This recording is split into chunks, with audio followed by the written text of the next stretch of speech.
আজকে আমি আপনাদের দেখাতে চলেছি যে কুইক চিকেন স্টু কেমন করে করতে হয়।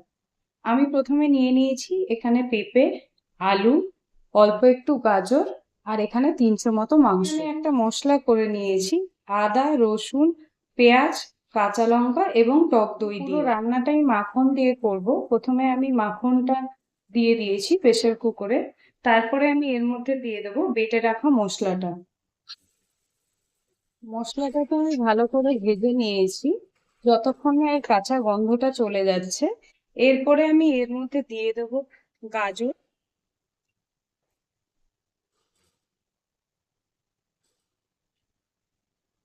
পেঁপে, কেটে রাখা আলুগুলো এবং চিকেনটা। তারপরে আমি এর মধ্যে দিয়ে দিচ্ছি সামান্য একটু নুন।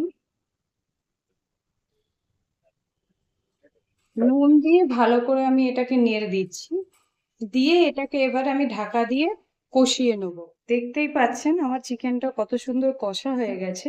এবারে আমি এর মধ্যে দিয়ে দিচ্ছি গরম জল।